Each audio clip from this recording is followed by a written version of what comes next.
Muling nangalampag ang mga animal lover at animal welfare group para sa ligtas na pagsalubong sa bagong taon, lalo't ang ingay ng pagsasaya ng mga tao may epekto po sa kalusugan ng mga hayop. Nakatutok si Von Aquino.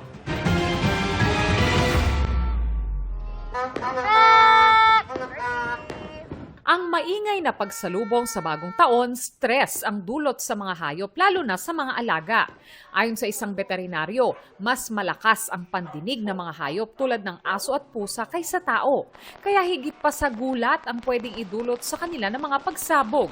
Nagtetremble sila, nanginginig, naglalaway, hingal na hingal po sila.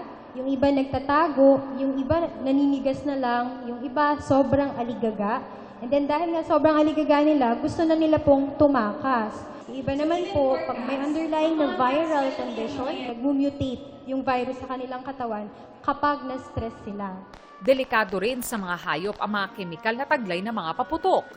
May taglay na heavy metal, no? Ibig sabihin may toxic ito.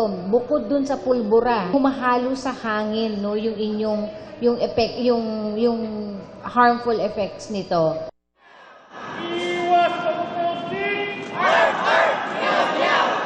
Kaya muling ipinanawagan ng mga animal lover ang pag-iwas sa pagpapaputok sa bagong taon.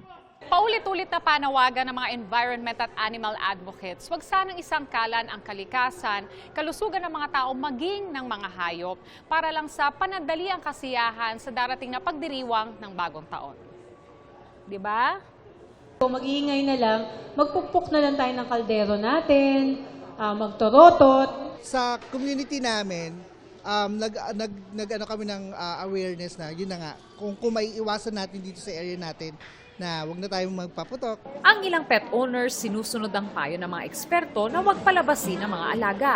Tinatago sila sa loob ng kwarto. At the same time, nilalagyan na lang namin ng music. I-open sana namin yung gate namin for mga stray dogs. Pwede silang pumasok lang kasi kawawa din naman. Nung second year na medyo ano pa siya, second year, bumili lang ako ng earmuffs. Yun. So yun ang medyo nakatulong sa kanya. Bukod sa earmuffs, pwede ring suotan ng mga alaga ng calming wrap para tila niyayakap sila at mabawasan ang kanilang takot. Mag-start tayo, i-wrap yung chest. So mag-start tayo dito. Iko-cross natin sa back. Tapos, we go around the girth. Hopefully, umabot siya. Okay.